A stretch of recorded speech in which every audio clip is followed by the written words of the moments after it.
Every houseplant is in piece of ceramic. It wasn't like the big ambitious scientific discovery. I'm not saying I'm the first person to put mushrooms in a ceramic vessel, but that was a very pragmatic way to grow mushrooms that maybe allowed my aesthetic conversations to be in conversation with the mushroom. Yeah. Is that like the size of the curd with what you could fit in the pressure cooker? In the beginning, yeah, that little one. Now I have a bigger one. So and then I also learned that I don't really have to cook the vessel because they're cooked in the kiln, so they're already pretty sterile as long as you don't, just take them out in the park and roll them around with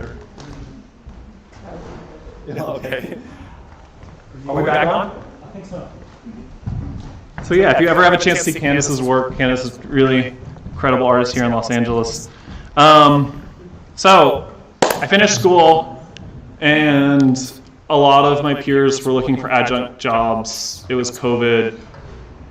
Universities seemed to be falling apart. It's like, no, I'm going to start an urban farm in Los Angeles, and I'm going to build a lab. And with my very supportive partner Elizabeth was coming to the farmer's market with me. I found this place with a basement where I could grow mushrooms. It was a very small operation, and we did this for a while, and it was great. I built my lab. I still have this space. This is where I do my work. I was growing gourmet mushrooms. These are speckled chestnuts, they're a favorite gourmet for me. The yellow oysters, not one of my favorites, but very popular because they're really pretty. And king oysters. So you can see I literally had my sculptures around the things that were in the farmer's market. And again, hosting the dinner party, keeping everyone happy, and who stays on the top bunk and who stays down below. So I built this operation and really thought, okay, we're just going to do this for a while. We're going to keep working 100 hours a week until we can get that big warehouse, and just realized that this whole plan to support myself as an artist and support my interest in mushrooms was becoming the thing to keep me from making art. That if you do the giant warehouse and you commit yourself to growing 2,000 pounds a week, you're not going to have a lot of time to make work. So I pulled back from that and have focused since on just my work and teaching workshops and watching these mushrooms grow every day. So they come in, they throw tantrums, they surprise me. This is sort of, I feel that I can be in conversation with my work. There's sort of an element of chance. The object creates this little score. I think of them as sort of playgrounds. When the mushroom emerges, I just have to kind of walk away. And the goal is to really find a place where the thing that I've made can be in conversation with the mushroom. Because I do believe that you could grow one of these reishi in a block, and it looks really cool. But then, I don't feel that I can have a conversation with that's just a really cool mushroom. But I can also make a sculpture where it'll take away from the mushroom. If the sculpture is doing all of the work, then they don't really have a relationship. So always looking for, when these things come together and when they need to pull back. This is one of the glass vessels that I made to grow the mushroom, so you can really see what the interior of this mushroom looks like. Did you grow your house? It's in a basement below my art studio. Yeah. I'll plug my workshop at the end. If you all want to work in my basement, I'm going to be hosting workshops in February. So this talk is, it's cut off a little bit. So this is a list of species that I have attempted to grow in the past 12 months, and I've been unsuccessful to fully cultivate. So there are the sculptures that I can put in a gallery, and then there are all of these side projects. Just I feel like the boy who can't stop adopting dogs that I meet on the street. It's just like cloning mushrooms that I find in Los Angeles and just seeing if I can grow them. You think of all of the mushrooms that fruit in the world, and the ones that people spend the most time trying to cultivate are the ones that get you high, the ones that can be used for food, or the ones that could potentially be used as material. But there's all these really other interesting mushrooms that have caught my curiosity. This is from a recent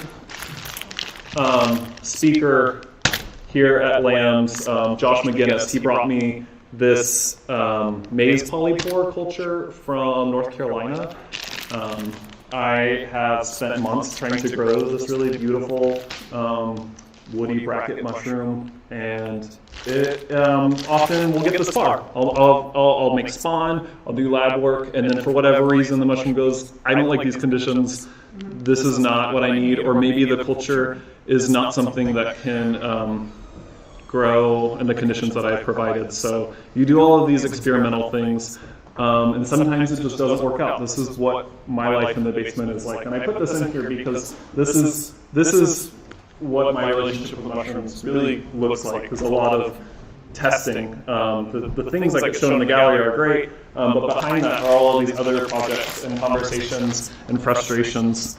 I have been in conversation with farms in Asia trying to grow these stinkworm mushrooms, which are farmed in Asia. These are sometimes just referred to as bamboo mushrooms. You can find them in some grocery stores, dehydrated or freeze-dried as bamboo mushrooms. So this is Apellis industrialis, really beautiful mushroom.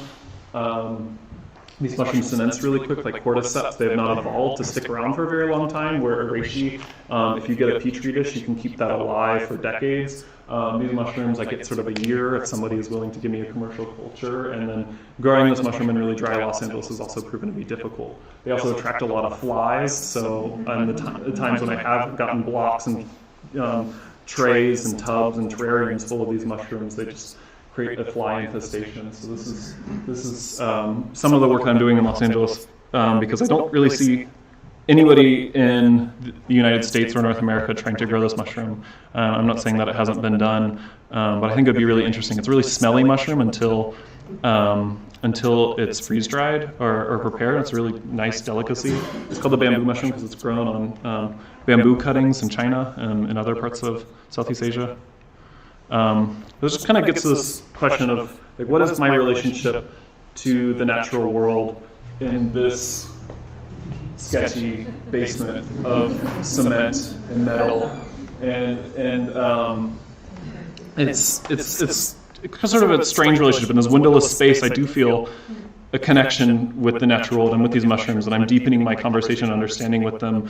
But it is a fraught relationship, and I think this image really sums up that relationship really well and the sort of problems with it. So in the 70s, these Japanese farmers wanted to test the belief that after lightning storms, more wild mushrooms would appear in the forest. So not just rain, but lightning. So they built this impulse generator, and that little bundle of sticks at the bottom there is, these are inoculated shiitake logs. So it's like a little Frankenstein contraption that they put the mushrooms in the electric chair, and for reasons that can only partially be understood by science, the yields are sometimes as high as triple of the yield that they would normally get off of these mushrooms. So the fruiting, after you cultivate a mushroom and you give the mushroom something that it wants to eat and put it in its environment where the mushroom can grow, the actual fruit that comes out, the part that we harvest, the part that you see coming out of my sculptures, can often be understood as a distress response. So this is an example with morel mushrooms. Morel mushrooms have evolved to sort of camouflage with burnt wood. They come in after, many burn morels appear after these forest fires. If you're a morel hunter, you collect maps of where forest fires have been in your area, where morels might be. And so you can think of these as the escape pods, that the mushroom has survived in this forest while, things burn down, we need to go spread our spores to another place. So we send up all these mushrooms, spores spread, and then they can move their way down the line. I mention all of this because sometimes these blocks are abused. So I met somebody at the Alan Rockefeller workshop that we had this past month, and he was using cattle prod, a Tesla coil, and a stun gun to try to stimulate his blocks. He's actually been trying to cultivate morel mushrooms. Dakota, if you're listening to this, hey, and so it's a strange relationship that you have with these mushrooms, but it's a fraught one that our this technology and how we use it to make sense of the natural world is quite complicated. So this is tend the land and harvest this wheat. Sort of like the snowman in the freezer in the summertime, a bit of a kind of absurdist gesture, just knowing that this, $2 billion slice of the planet is, not the most practical place to grow, food and engage in agriculture. Meet all of her demands as a person of places where can I sleep and where can I drink and where can I put my food. These are just really basic parts of her life, and then how does that all fit into this sort of desert around me. So I'll talk a little bit about armillaria. This is a mushroom that I've been also working with in the lab quite a bit. Armillaria, many of you are probably familiar with this mushroom as a honey mushroom. It looks like honey, it doesn't taste like honey. These are a parasitic mushroom that grow on dying oaks. Arborists sometimes use the appearance of this mushroom as a sign that maybe an oak is not doing so well. There are dozens of different armillaria species. Armillaria mellia is the one that I encountered most frequently in Los Angeles. It's a really great mushroom to eat if you get it young. They get maggoty and kind of slimy pretty quickly, so you got to find them really quickly. So this is if you peel back the bark on an oak tree where armillaria is growing from, you will see these black rhizomorphs. So these are full of melanin that we also have in our skin that sort of protects the mushroom. It can protect it from UV radiation and other sort of threats in its environment. And it's this really beautiful, beautiful pattern. And many people have studied this mushroom because melanin is a really valuable material in many industries. So in circuitry, we use melanin in cosmetic products. So sometimes when you're working with mushrooms like the maize polypore, there's no scientific study that I could find that really has focused on how do we cultivate this mushroom. But with armillaria, you get a lot of studies because people want to produce that melanin. And what I was finding in the lab was that this mushroom would grow out on a petri dish and then just sort of stop. And I couldn't figure out why. I was like, I want to try to make melanin for inks. I want to grow these really large agar sort of landscapes for this mushroom to grow, but it just runs out of fuel. I don't understand. I've given it all the sugars that mushrooms usually like, but the mushroom behavior was very strange. And the more I looked at it, the more I found that this mushroom likes fatty acids. It likes lipids, fats, oils, which was nothing I've really encountered with mushroom cultivation. So after all of these trials, I found that by adding dog food to sort of my growing medium, that the mushroom was so happy. It would grow 3 times as fast by just having this cheap dog food, Rachel Ray dog food added to.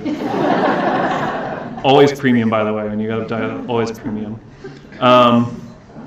We're just kind of going through vignettes here of, so this is actually a misunderstanding that turned into a science experiment. So my friend Dog's Pico passed away after his 20th birthday. My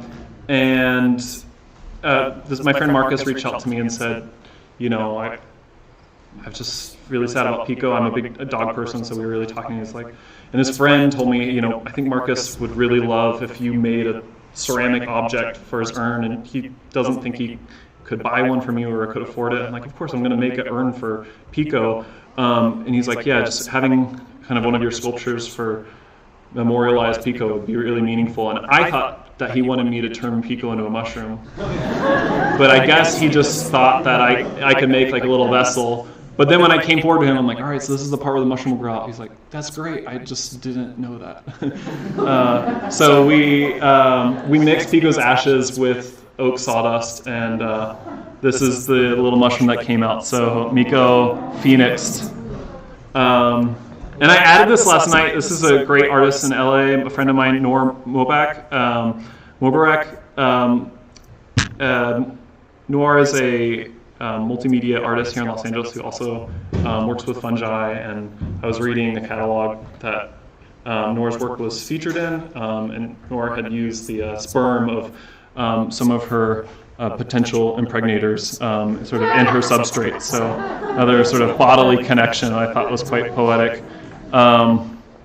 Another really a work that I think really sort of creates like a vessel and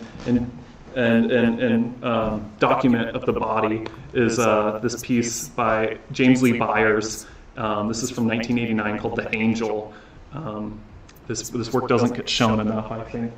So James Lee Byers found a glass fabricator on the island of Murano in Italy. This master glass fabricator could make the most perfect thin-walled sphere in the entire world. So just sort of capturing this breath and sort of making this sort of floor installation that is very easy to knock down, I think is an incredibly beautiful piece. So this is where I want to sort of wrap things up. This is a big focus of mine in the work that I'm doing, not just in my work, but just my engagement with other mycologists. So mycomaterials, some of you have probably encountered this idea. Mycomaterials are really any practical material that you can make using mushroom mycelium. So that can be as simple as just packing materials that can biodegrade and be composted. It can be leather for Hermes. This is what Phil Ross and MycoWorks are doing.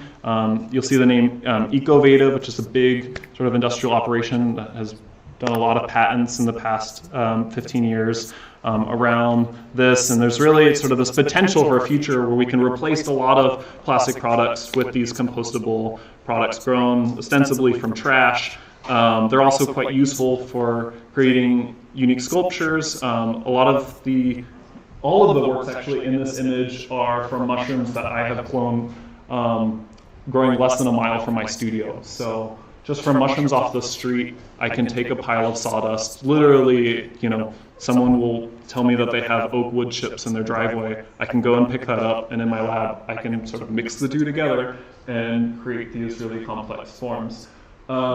There is a lot to figure out if you're going to build a house with these mushrooms. There are practical concerns. If something is biodegradable, that creates problems when you want to use it as construction material, because then you have to keep it dry. Well, then we can epoxy it and everything. Well, that sort of defeats the purpose of building it with mushrooms in the first place. So there is a lot of experimentation, and there's a lot of sort of creative energy in this world. NASA has funded a lot of research for growing mushrooms for physical structures in space, even trying to get the mushrooms to feed off of just abundance of ionized radiation that is in outer space, out of our atmosphere. So there has been this is a very personal part of my work for me, because when I started growing mushrooms, I was really interested in how this works. How do you do this? And while I think it is very important that people like Ecoveda and MycoWorks find a way to bring this into the world and to sort of industrialize these materials to make them available and to really have an impact on this massive plastic industry, I still question why we have not created resources for students, for artists, for people like me 5 years ago. And the reason that this frustrates me is because after playing with these materials and these processes and finding ways to make sculptures from them, I feel that I could explain everything that I've learned in a weekend.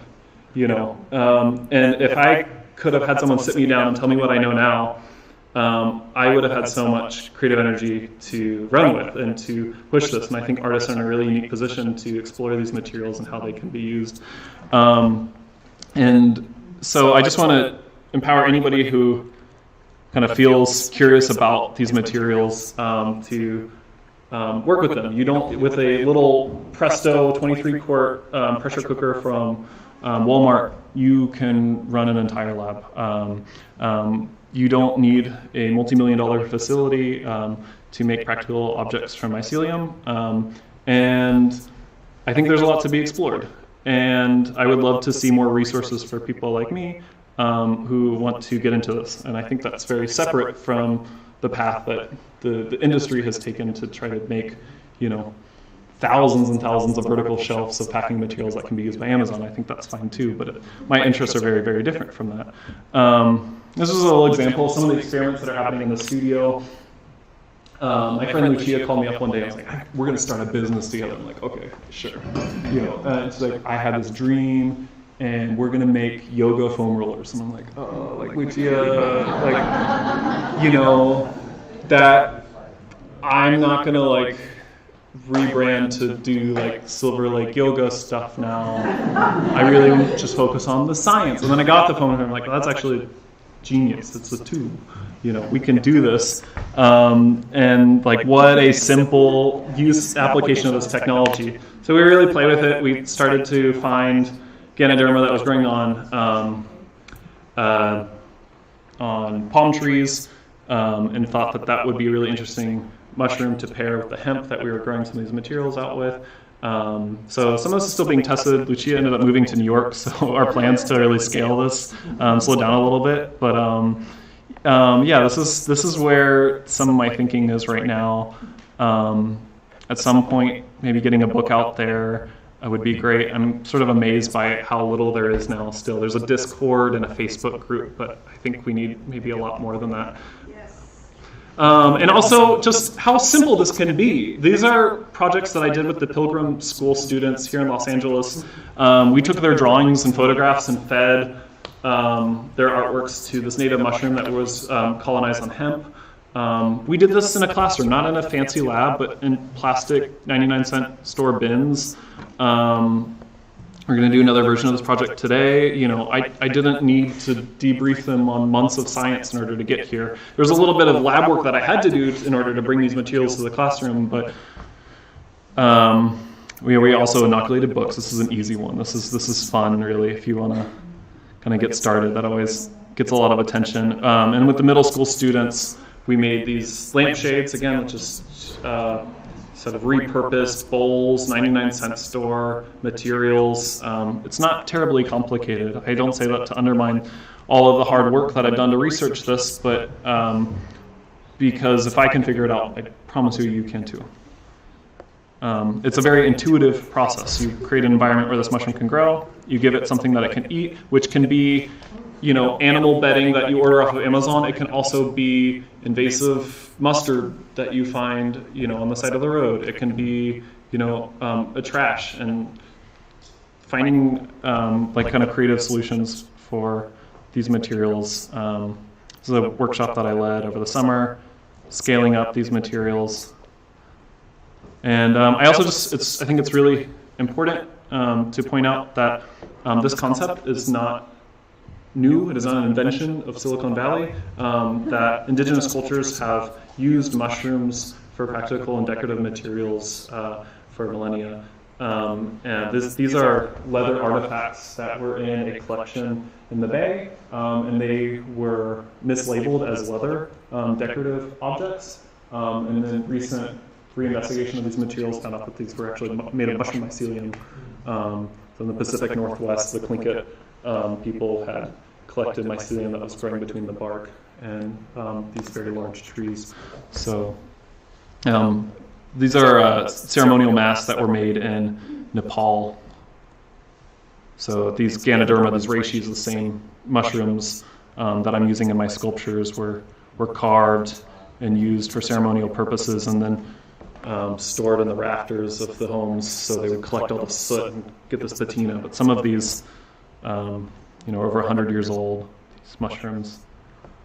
The mushroom of immortality is not surprisingly very good at preserving itself. And yeah, they're really beautiful and haunting. Also, Ötzi the Iceman, many of you are familiar with Ötzi the Iceman. It was a really well-preserved body in Europe that is poor Ötzi, you know, fell to his death and froze in the ice. But Ötzi was carrying this hoof fungus with it, this tinder conch, that many anthropologists believe that these mushrooms were sort of carried with people so that they could make a fire in colder, wetter climates. So when you're in snow, you know, it's harder to take the snow-covered lumber to make a fire. But if you have this tinder conch, you can get embers started much quicker. So when Ötzi fell in the ice, he too was using this mushroom not as medicine, not as food, but as sort of a practical object. Poor Ötzi. And if any of this interests you, I really could go on and talk about mushrooms for hours. I'm going to be hosting these workshops in my studio There's about 5 places left. And we're going to be working in the lab. We're going to be making clones. The whole workshop is following the cultivation cycle backwards. So we'll start with the fruiting blocks that mushrooms come from. So once we have processed bulk substrates such as sawdust, then we will talk about building a growing environment. The second day, following Sunday, we'll be focusing on spawn and producing spawn from materials that you can get at the grocery store. And then the final day will be lab work. We'll be making clones, working with agar cultures. You can even do this petri dish work with just the salsa packets that you get at any taco truck, or just the little 2 ounce. It's a great method. Yeah, thank you so much.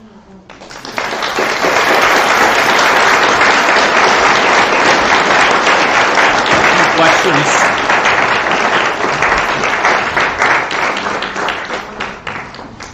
Yes. So they're closed objects, and they're growing from the moisture and the light? Yeah. So the environment that I create for them, I have the air stays at about 95% relative humidity. The vessel is sort of a protective shell for the mushroom that I've inoculated into that vessel. So it grows on sawdust that is amended with gypsum and some other materials.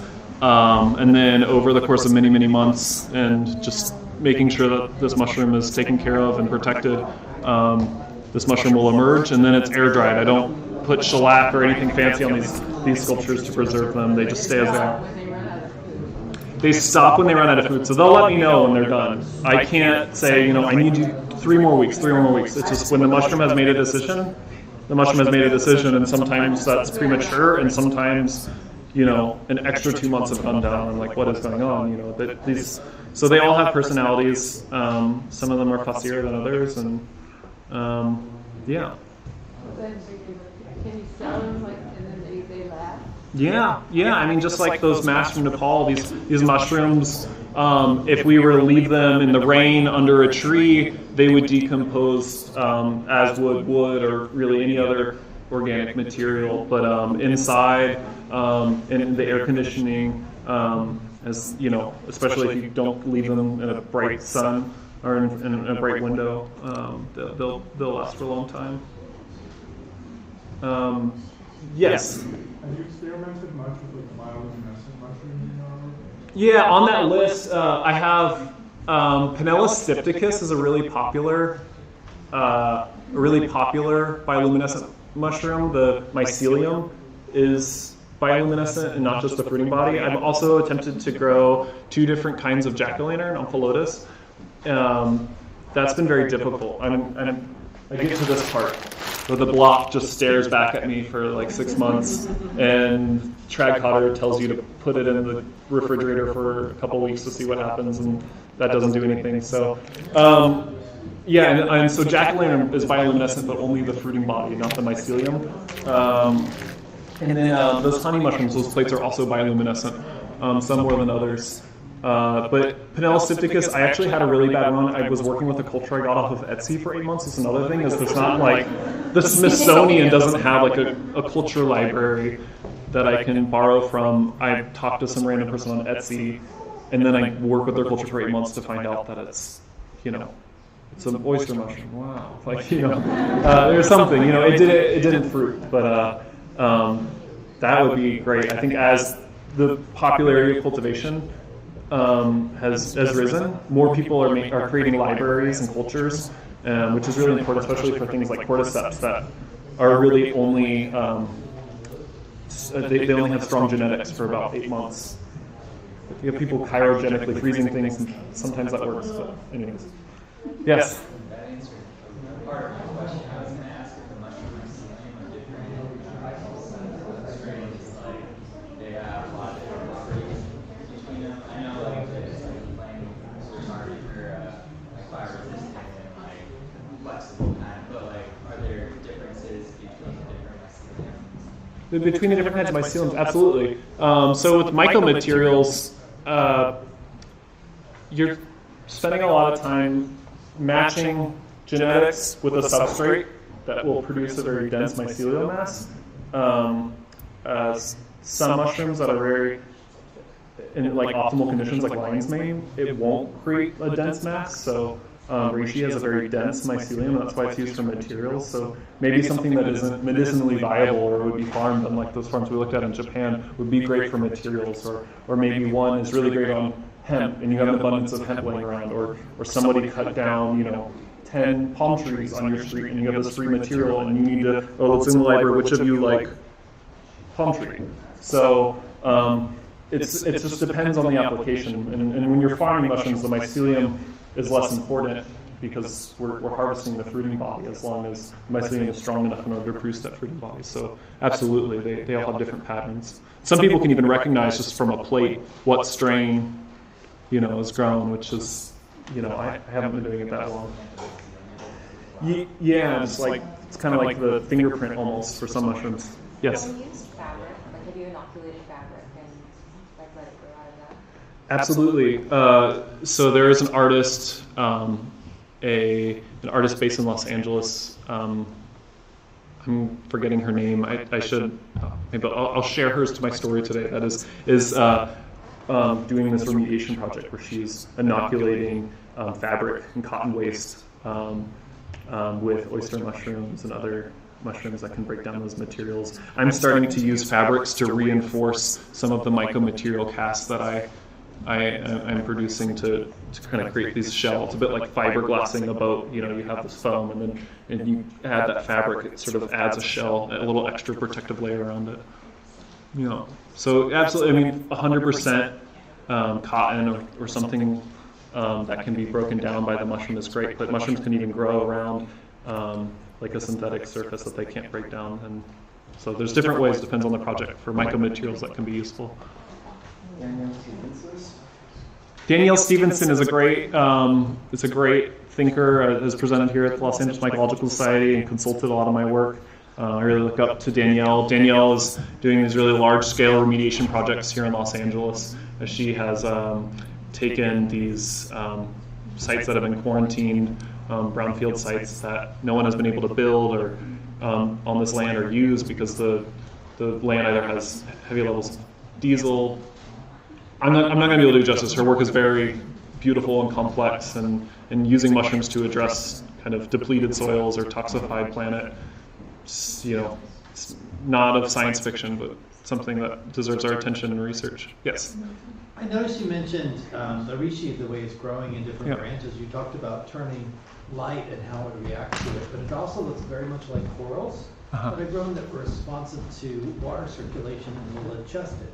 Do you use air circulation to affect the way it's grown? So the mushrooms in higher concentrations of CO2 produce the antlers, and then when introduced to higher concentrations of oxygen, they can produce those brackets. So if you think of a reishi mushroom growing under moss or loam in the roots underneath a house in Pasadena, you're going to try to wiggle your fingers up until you are in a place where you can breathe really well. So maybe the mushroom starts down below where there's not a lot of oxygen, and then it wants to get to that place where its spores will be pushed out in the wind and it will have this abundance of air. So I'm referring to actually changing the structure as it's growing by having, because you have it in a sealed room with 98% humidity, actually having the air blow on it and seeing if it responds that way, like a little fan or something. Yeah, it's certainly, the mushroom will respond to that, and sometimes having it in front of fans is really bad because they will they'll dry out, it'll push the moisture out of them. I don't do a lot of like biomanipulation with these works. I tend to leave them alone. There are growers in China who do really sculptural works where they graft reishi on top of other reishi and make these really decorative lattices with the mushrooms. So that there are different ways of manipulating the airflow, the humidity, the light. The light is, people always worry about, like, don't you have to do it in the dark? Like, LED lights from Home Depot are enough to run my entire basement. Just small adjustments in that and temperature will dramatically change how these mushrooms grow, Yes?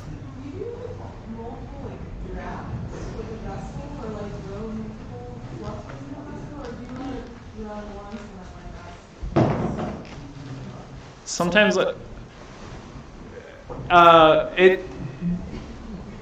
this has come up recently because I'm like, hey, that one wasn't that cool. Let's make it cooler, and then I'm like, just make a new one, you know. But so yeah, you can in theory. It's kind of a pain in the butt to scrape them out, and like they're dense. They're really dense. This material can be 3 times stronger than cement. So yeah, I can. It doesn't really happen much. Usually, I would rather just do something new. But then now I have all of these fragile objects around that I have to babysit. Yes. So do they dry out and just comfort it? That's kind of the idea. When I first, I grew that little Ant-Man, this little antler coming out.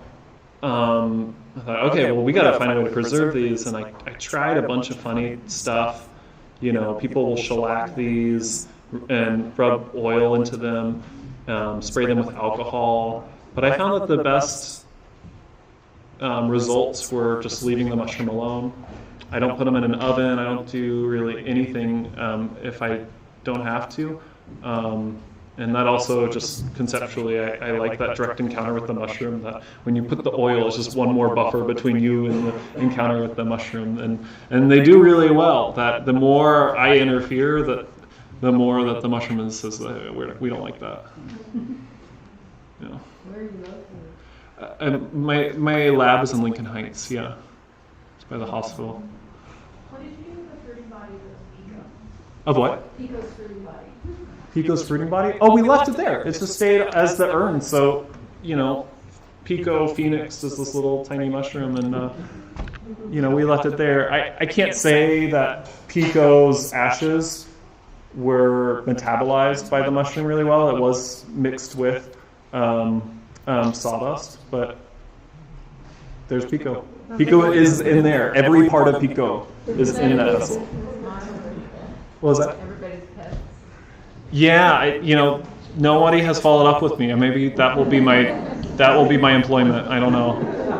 I'm always looking for ways to make more funding for the studio. Yes. What about getting enough air to developing mycelium and things like that?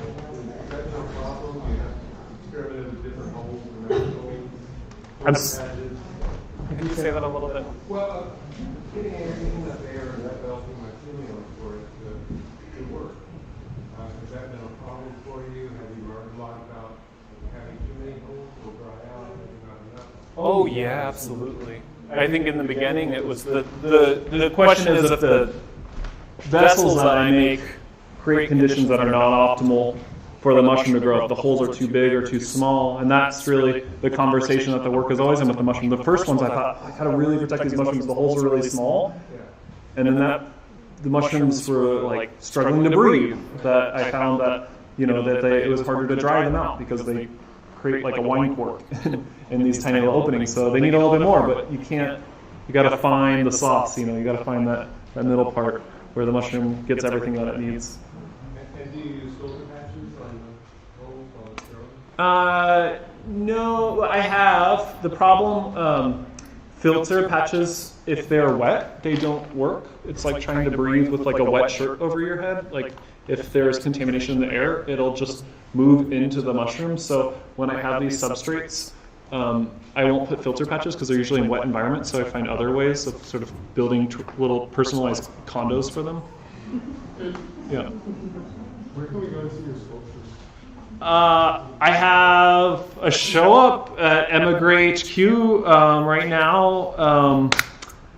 If you follow me on, I don't have an Instagram slide. I have a show in Santa Monica right now, and there's a show in San Francisco. And then I have a lot more things coming up in the future that I'm not really ready to talk about yet. I have this big project that it'll be the biggest one, and I really debated on whether I'd talk about it tonight, but it's not ready. It'll be the biggest one. Yes? For your sculptures, is the ceramic just a container to keep the markers, the mezzanine drawing something else, or is it actually drawing on the ceramic? Yeah, it'll attach itself, but it's not eating the sculpture. At least not that I'm aware of, maybe on like a tiny molecular level, but no, it's just the same science as like a potted plant. as sort of a vessel to like bring this into the world and carry it. You know.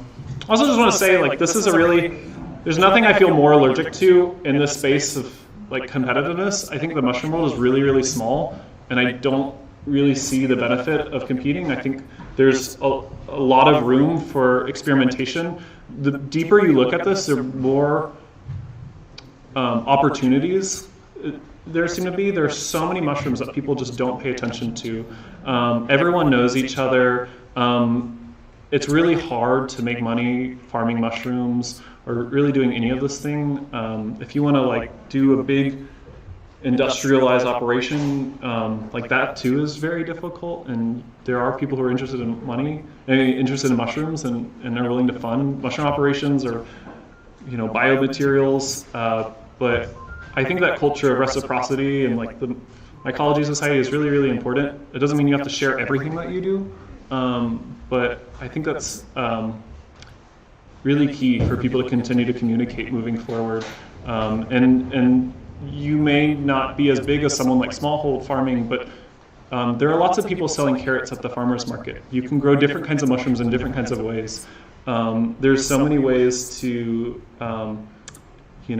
specialize your operation and grow something that no one else is growing, or growing it in a way that's really, really unique. I think this feeling of like, oh, there's too many mushroom farms in LA or too many mushroom artists is really like a lack of imagination. I think we all need to like exercise our ability to make space for everybody. I can say that because I don't have a science degree or really authority to talk on mushrooms. I have two unemployable degrees in the arts, and I figured out a lot, and people have been very generous to me, and I hope that I can be half as generous for others. Yeah. Any other questions? Thanks, guys. Let's thank Tim again.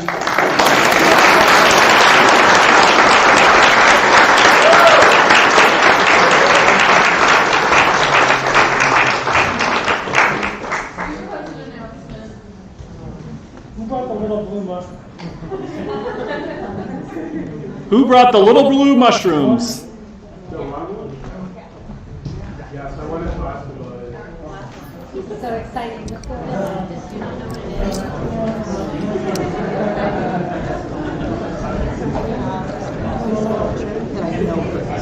Oh, fantastic! I think I have my little max capacity. I so appreciate that. I just got the one from Northport. I'm hoping. Well, theirs I think is more reliable than Etsy, so I'm moving it through. I really appreciate that so much. Remember your name again? I remember you're at the what's it? Brenda. That's right. Thank you so much. You're awesome. Thank you so much. I'm Christine, so I'm a professor at Art Center, College of Design, and I'm teaching wearables material futures class. Oh, fantastic. And we are working with my students are creating kind of wearable soft goods in that. Right now I'm working with Caitlin Bryson. Do you know her? Katie Bryson? Caitlin Bryson. Oh, that's right. I met Caitlin. That's right. She's working with mushroom leather. And Yeah, exactly. So, and she's leading my workshop. But she is up in New Mexico. Oh, fantastic. And I just wanted to ask you if you would be interested in coming to Art Center. Yeah, absolutely. May I contact you and we could kind of connect? Absolutely. Should I send you That would be great. Yeah? I regret not bringing my business cards with me right now, but that would be great. Do you work with Ben Borden at all? He does bioplastics. At Art Center. Yeah, no, I haven't met him personally, but my student here, Fernando, that's right. Yeah, so he was my student. So nice to meet you. So nice to meet you. Thank you so much. Thank you for coming. Maybe I can give you Fantastic. I'll send you an email tomorrow. Thank you, Christine. Thank you for coming. Hi, Sam. Hey, it's Ken. Hey, Ken. How are Thanks you? for coming. It's good This to see is you. my daughter, Lena. Hi, Lena. Nice to meet Who's you. super into mushrooms. Oh, thanks we for were coming. excited to hear your talk. Yeah, this was fun. Yeah, This is this was where great. my love of mushrooms started, and Yeah. it's become my life. Cool. Well, good to see you. Yeah, nice to see Congrats you. on all the success. Great, thank you so Yeah, much. all right. I appreciate it. Hi, how's it going? Hi. Oh, wow. Yeah, I wanted to meet another mushroom artist. Oh, fantastic. Look at you. Yeah. Oh, wow. Are you based in Los Angeles? Yeah. What is your name? Larissa. Larissa? Nice to meet you, Larissa. Is it, looks a bit like honey mushroom. Or do you have a particular species? I'm not sure what it is. It was a dream. Yeah, it's interesting that you and I have kind of opposite backgrounds. So I actually came to mushrooms with the science part. And I'm trying to find more ways to unite mushrooms with the art. Most of what I do is the science, specifically bioremediation. Oh, really? Just like Danielle Stevenson. Oh, really? Yeah. Have you worked with Danielle? No, I haven't. I mean, I tried to get into it with her one time, but she said she didn't need any volunteers. I said, oh, maybe next time. But still, yeah, I'm kind of doing active experiments right now to see what mushrooms can eat household trash. Yeah, like I've gotten them to eat lots of different things to the point where we don't throw a lot of organic stuff away anymore because the mushrooms just eat it. Have you connected with Minga? I think that's her name. We've never met in person, but she's the one who's addressing all the textile waste. It's Brenda Danielle's. I could connect you. I don't know. She's a really great. She's from the art background. I feel like artists and scientists sometimes make good collaborators. Yeah, there is quite a bit of overlap because you do have to be, in a sense, you have to be creative in order to be able to experiment with things. And then on the other hand, you have to have a certain scientific sort of analysis to things to create good art. So. Are you in school now? Yeah. Okay, where do you go to school? That's Stevenson College. Okay, fantastic. Thanks so much for coming. Yeah. I love your painting. Yeah, I'm so glad you brought that. Sorry, I'm just kind of shaking it off. There's a lot of people here for the presentation. Yeah, but it's nice meeting you. Yeah, stay in touch and look out for Minga. She's doing some really large-scale projects with textile waste and breaking them down with mushrooms. I know she's working with Danielle. I know she has like a good head on her shoulders, but I don't have a deep personal connection with her, just like anyone. I'm taking it a little bit of a step further because after I have the fungi consume it, then I have worms consume the fungi and they turn it into soil. And I think that's a big problem with mushroom cultivators. They're so focused on cultivating the mushrooms, but hey, your mushrooms grow on trees. You gotta think about the trees that the mushrooms are grown from. We cut down trees all the time. Are they being used for mushroom substrate? Because otherwise we're just deforesting, to support this sustainable option. And then we got to think about the soil. When the mushroom grows, it has a life after that. It is this connection for worms and other microbiota. Well, that's the whole idea behind this. Is to create a process that can turn trash into soil. And that seems to be working so far. I haven't run it through the adequate scientific tests yet, but so far it seems like the process absolutely works. That's what Danielle's area. I mean, the work she's doing is really like groundbreaking. There's so few people who have looked really closely at it. There's so much room for more heads. Oh yeah, definitely. And that's a big reason why I think what you're up to is so important. Because the more people we have experimenting with this, the more likely it is that we'll hit these groundbreaking discoveries. It's a new frontier studying fungi. And that's really like learning. I was like, I'm just gonna get enough experience from the art people, the science people, to make the art. But I was like, there's actually room for me to participate in science a little bit. Not the same level as Danielle or people like you, but anyways, it's great. It's just like also just loving it. And if you just observe. You don't have to solve all the world's problems overnight. Just like look at things. Oh yeah. Think about them. Yeah. It's a lovely dialogue. That's important. Mushrooms finding out what they're willing to do, what they're not willing to do, and what they need to succeed. Nice meeting you. It's so nice to meet you. Thanks for coming. We'll stay in touch. How's it going?